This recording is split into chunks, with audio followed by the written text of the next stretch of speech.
Men, your kid may be on the spectrum and you're not quite sure what to do. If you're a father like me and have questions, maybe you're a puzzled dad too. Welcome to the Puzzled Dads Podcast, where we're cracking the code of autism, one piece at a time. Welcome back to the Puzzled Dads Podcast. I just want to thank everybody who supported, who liked, who shared our very first episode. The feedback has been phenomenal, and I can't thank you enough for the support. And I hope again as we go through this that what is talked about here is helping somebody, helping another dad. It can help moms too, but we want to be able to talk about some of these things dealing with our children with that are on the autism spectrum. But again, thank you. I just want to start out by saying thank you to everybody who have supported. So we'll get started with this second episode. And, I just think it's important. I think I started something last week. I didn't know what I was going to do moving forward, but I think it's appropriate for me to stay true. And I'm going to just start us off with a word of prayer. Dear Heavenly Father, thank you again for this opportunity as we continue to learn more about our children, how we can help them, how we can grow ourselves, what they've been diagnosed with is something that, we can love them and we can help them to understand more about themselves. And as we learn more about ourselves as dads. So we thank you. Guide this conversation. In your son Jesus' name we pray. Amen. Well, first, I've gotten a lot of great feedback from people as far as the content and the initial episode, but also gotten some critiques that also can help us as we move forward. So I want to make sure that you can reach out to me. You can reach out to me via puzzledads@gmail.com. You can reach out to me on Facebook or Instagram with the same handle, Puzzle Dads. And you can check us out through our podcast on Spotify, Apple Podcasts, and iHeartRadio. So make sure you check out all those different forums and reach out to me if you got any questions, comments, topics that you want me to discuss. Again, this is a safe space. This is a space where we want to deal with some of the things, whether they're issues, whether they're joys, that we deal with as dads with kids on the spectrum. So feel free to reach out and contact me via those means. So let's get started. So I'm going to start with our definition. So the definition of today is meltdowns. We're going to call this episode 2, I Can't Melt Down.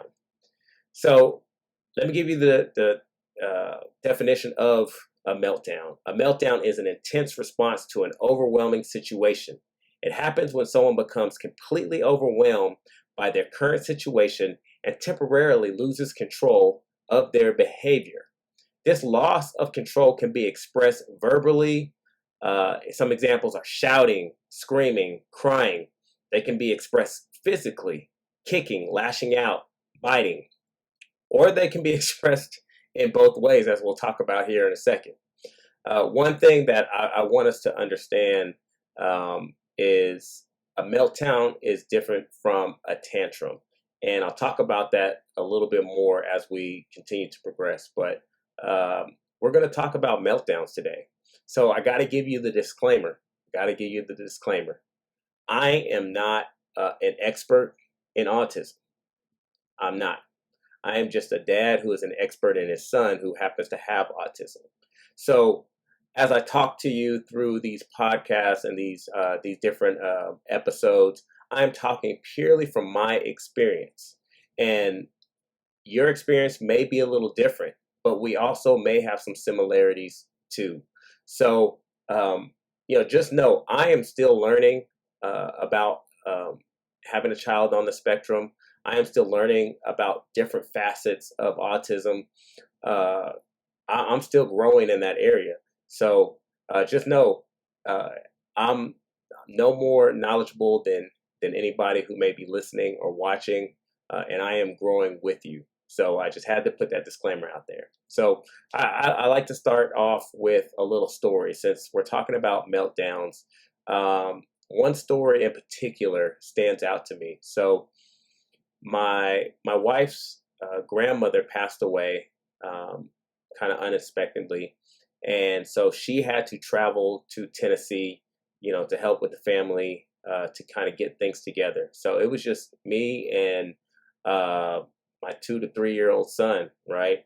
And this was one of the very first experiences, first times that I was taking care of him, really, by myself. It had been me and her most of the first few years of his life, but I was by myself, which at home in the comfort of our own home was great. We had everything there we needed to keep him engaged and keep him within his normal routine. But we had to travel to Tennessee, me and him, on an airplane. He had been on an airplane before as a baby, but this was a little different. This was, as again, we are starting to discover that he has challenges that we thought were with behavior. And so the easiest thing for us at the time was to try to get direct flights, nonstop. Because if we can get on the plane and just take one stop and get there, we're good. Because at that time in his life, a lot of sudden changes, a lot of change in schedule was pretty difficult for him. And so if we didn't have a nonstop flight, there was no telling what was going to happen. So we always try to look for a nonstop flight. However, in this particular case, it wasn't a nonstop flight. We had a layover in maybe Atlanta. I'm trying to remember, but and it was an evening flight. So as at that age, the later it got in the evening, the more irritable he was. And so we catch the flight from Austin to Atlanta. We get to Atlanta. Now, we have about a 45-minute to an hour layover. And anybody with kids, whether they're on the spectrum or not, knows waiting around for that period of time, you trying to find things to keep them engaged. And, I'm trying to do things left and right. And he was still in a stroller. So, we were, I was trying to move him around the airport. I had snacks. I did have snacks for him, right? I did have a few toys, trying to keep him engaged in different ways. And so we moved away from the gate because there was a delay. So we moved away from the gate, kind of across, from where the gated area was.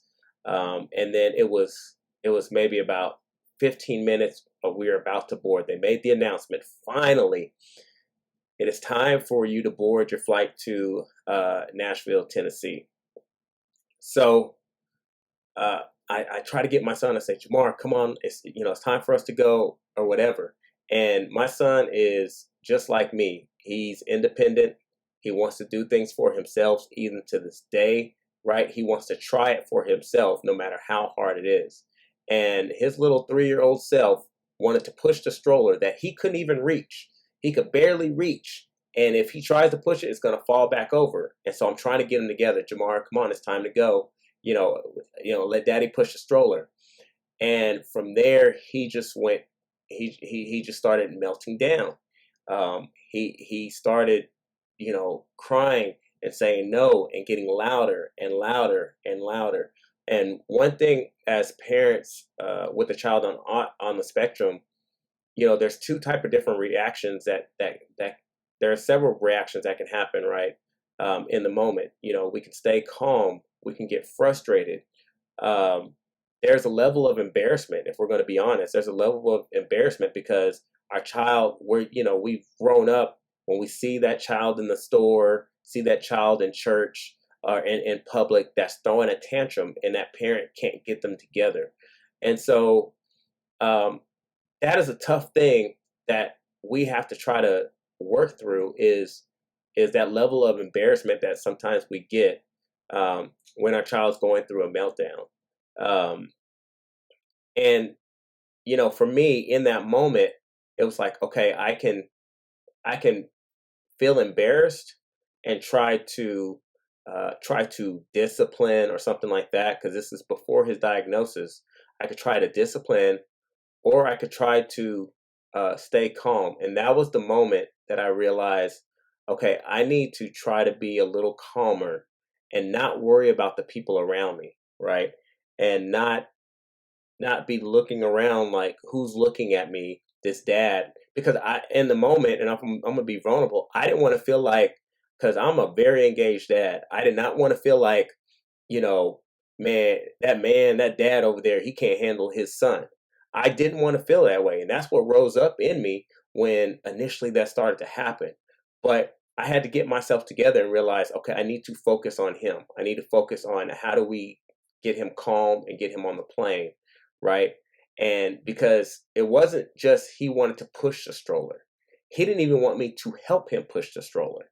And so, we're kind of going through that. So he's crying, and I'm trying to get him together. And one of the people from Delta came over, and tried to give him a snack or whatever. And she was very helpful.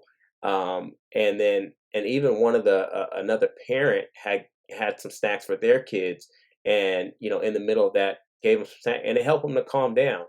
And so, side note, when you see people who are going through things like that with their kids, right? Um, Whether they're on the spectrum or not, um, less condemnation is better, right? And giving people grace and asking them, hey, do you need any help? And in that moment, my pride could have kicked in, and I said, no, I got this. I'm good. No, don't worry about it. Or I can do what I did, which is, yeah, sure, let's try it, right? Because if it works, I'm happy, and we get on the plane. So, the attendant came over. She helped.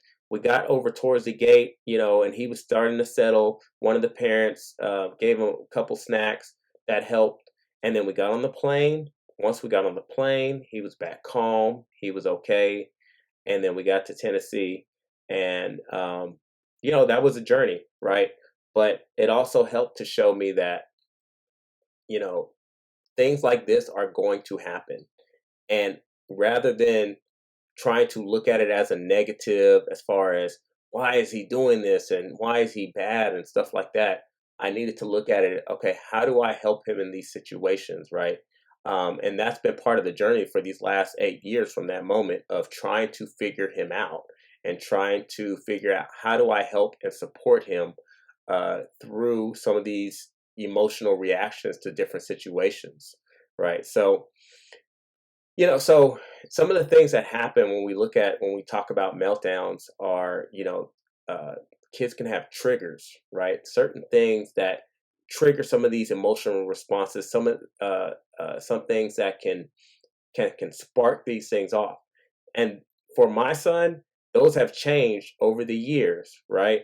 Um, Early on, it was uh, change in schedule, you know, different foods, right? Not getting his toys, different things like that. And as he's gotten older, right, that has shifted to where it's sometimes it's being defiant and really not getting his way. And I'll talk about that here in a second. So those things can change. So we can't think that our child at 2, 3, 4, 5 is going to be the same at 10, 11. And for those of you who have older kids, 18, 19, grown adults, right? Those things can change as they grow up, and what I've noticed. And so, uh, you know, one of the things for him is sensory overload, right? He can There's a lot of stimulation going on around him, whether it's a lot of people, whether it's noise, whether it's a change in environment. And sometimes that can be a trigger for him. Sometimes that can cause him to just get overwhelmed, right? And I'll talk in a future episode about stemming and flapping, right, which also happens with the sensory overload. But those can also trigger those emotional reactions, which can lead to a meltdown. change in routine. There's so many times where we have to change the schedule, have to go a different route. My son's day was going to change, and and and then he would melt down. We'd have to find ways to calm him down um, because we didn't know why it was like it was just a change in schedule, and and I'll talk about how to look at and find the calm before the storm, the calm before the meltdown happens. But a change of routine was one of the biggest things for him that would cause a meltdown over the years. Um, as he's gotten older, not getting his way, right? So, I mentioned meltdowns is not the same as tantrums, right? Meltdown it's just a response to a stimuli that that a child may not necessarily be able to control, versus a tantrum. The child's not getting their way and they're saying, I want this. However, with my son, there are times where the tantrum has led to a meltdown, where he's throwing a tantrum because he's not getting his way. And at this point in our lives, he's 11. I can tell the difference now, but early on, I couldn't tell the difference. Early on, I thought it was just a tantrum. I thought it was just him just being. Sometimes we just say they're just being bad in the moment, right? Um, but sometimes those tantrums where they're not getting their way, depending on how I approach the situation with him, could lead to a meltdown because maybe I'm pushing back. I'm really pushing back, especially as a dad with a boy. I'm pushing back and I'm being firm and just staying where I'm at, rather than how can I hear him out, but also help him to understand that we need to do something different. And so I had to learn that with my son. I had to learn, the difference between a tantrum and a meltdown. I had to learn, how to prevent the tantrum from becoming a meltdown, right? And I'm still learning because he doesn't have as many meltdowns as he did when he was younger, but it happens every now and then. So I'm still learning. Part of what has helped me is understanding the calm before the storm.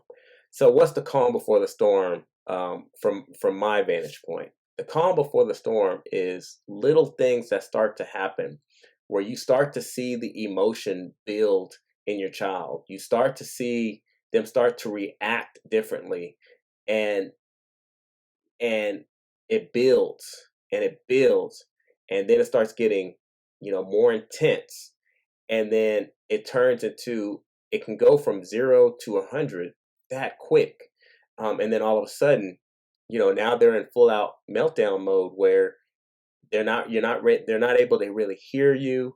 The things that you're saying, they're not responding to it, right? And all they're seeing in that moment is what they're emotionally overloaded. And so for my son, that's what would happen to him. He would have an emotional overload, to where it doesn't matter what I'm trying to say to him in the moment. He just wouldn't respond, right? He just wouldn't respond. So that's part of what I had to learn with him. I look at his facial expressions. He'll do a look like this, and then I start to see, the redness in his eyes, his tears start to well up, right? And again, this has really been within the last few years where I've been able to get to him prior to the next step. And so that was one of the first things for me, is starting to recognize his body, his facial expressions, his eyes, all those different things, to where, okay, now let me start, hey, bud, what's wrong? What's going on? Can you talk to me? Right? Um, you know, when I can get to him and start to calm him before that starts, that has prevented, in my eyes, a lot of tantrums with him, or not tantrums, a lot of meltdowns with him, because I've gotten to it and I started to read him, read his body language, read his verbal cues. When he starts repeating things and his voice starts getting higher, for me, that's an indication, okay, I need to help him to come back down. I need to help him to understand that I'm listening to him, that I want him to understand that I'm here for him. And so he can know, okay, let's get back to a safe space, right? Uh, a couple of things that help me with my son is I help him to take deep breaths. So that's one thing we learned when he was younger, like in kindergarten, preschool, kindergarten, is have him take deep breaths. So I'll say, Jamar, just breathe with me, right? So rather than just tell him, hey, bro, bud, count to 10, take some deep breaths, I'll just say, Jamar, breathe with me. And I just physically do it. And what I notice is while he's watching me do it, he's doing it. He's doing it. So as I'm breathing and I'm slowing my body, he's slowing his body too. And he's starting to calm down. Now, this works for my son. Um, and maybe it works for somebody, it may not. But that's one of the things that has helped me, when I see him get to that point. Anytime I see him get frustrated, whether it's with basketball practice or something with his teammates or classmates, when he's talking to me, I look and I look for those responses, and I try to keep him as calm as possible when he's talking, because some of the things that he's upset about, we all get upset and all have emotional reactions to different things. So some of the things that he's upset about, I'll just try to keep him as calm when he's talking to me. So when he starts to speed up in his voice, I say, "Bud, can you lower your voice? Can you talk to me in a calm voice? Can you talk to me in a calm voice?" And sometimes he'll be like, "I am talking in a calm voice," and I'll say, "Jamar, that's not calm. Can you?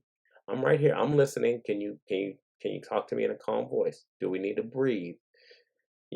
Those type of things have helped him, and those are some of the techniques we use, today to kind of help him talk to us in a calm manner, so that he's able to, one, verbalize what he needs, and we can actually help him and help, and understand him, with that. Um, Giving him hugs. My son, one thing I love about him, he's very affectionate. He loves hugs, cuddles, all those different things. And so when he was like in preschool and kindergarten, in his class, in his special education class, they had weighted blankets. And for Jamar, that really helped him. When he would start to get frustrated, they would have like a little calm down corner, and he would put the weighted blanket on. And so with some kids with sensory issues, um, that weighted blanket helps to uh, provide some sort of level of compression to kind of help calm their bodies. And so for my son, that was one of the things that helped him. And so when we started to learn more about that, then it was like, well, maybe hugs will help him. And so, with him, there are times I'll put my hand on his chest and just, again, along with helping with the breathing techniques, try to just tell him, hey, hey, bud, just let's calm our bodies, right? And that physical touch has sometimes helped him, right? That doesn't mean it works 100% of the time, but there are a lot of times that physical touch has really helped him to kind of calm, and even to the point to where he has calmed down if he has been crying or if he has come out of a meltdown, right? He'll want a hug, right? Or he'll want to cuddle, or he'll want to spend that time with us, right? And so that's just, again, there's different techniques that work for every child. This is what has worked for me and my son. But you know, find out what works, right? Understand your child. You know, try different things. There are different techniques out there. There are different resources that can tell you, things that can help depending on the sensory overload of your child. Um, find out what works and just try different things. And when you find things that work, then reuse it, stick to it. And that could evolve over time as they get older, as they change, as they grow, as they develop. But that's just one of the things that have really helped. Especially with my connection with him, is being able to see him at his level, speak to them in a calm way, but also just to help them be able to calm. And what it has taught me, using some of these techniques, being calm, it's taught me to uh, have a little bit more, you know, calmness dealing with other people. So when I'm in other environments where other people their levels are getting high, I'm reminded of how I interact with my son. And sometimes people need a calm personality in the room, because having that calm personality in the room may help to calm everybody else out.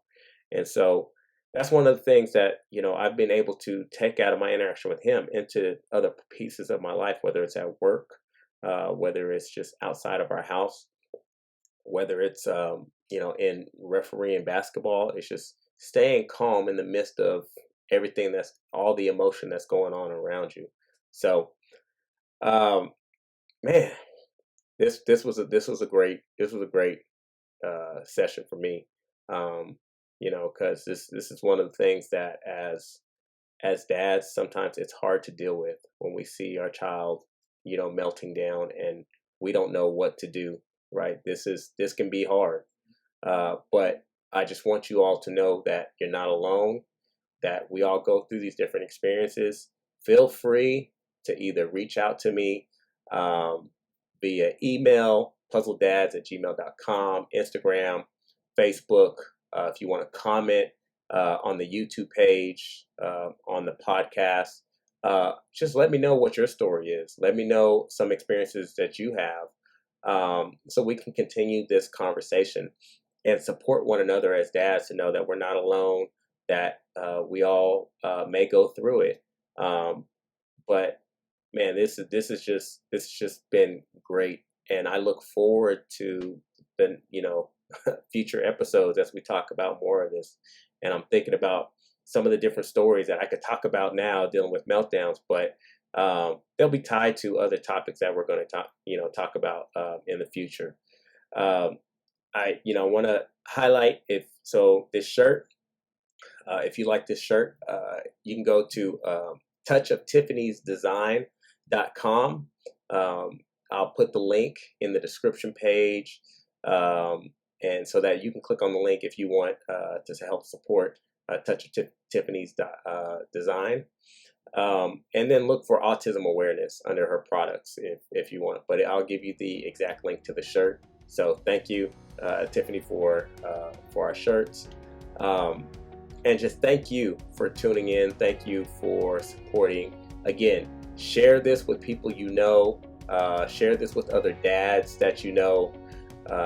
Like, subscribe, so you can get the notifications whenever a new episode comes out.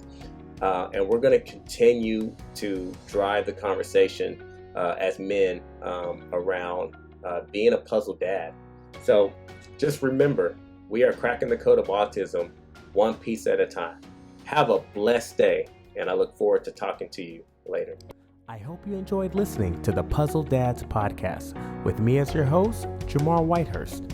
For more information on autism, check out autismspeaks.org, along with other resources listed on our social media pages.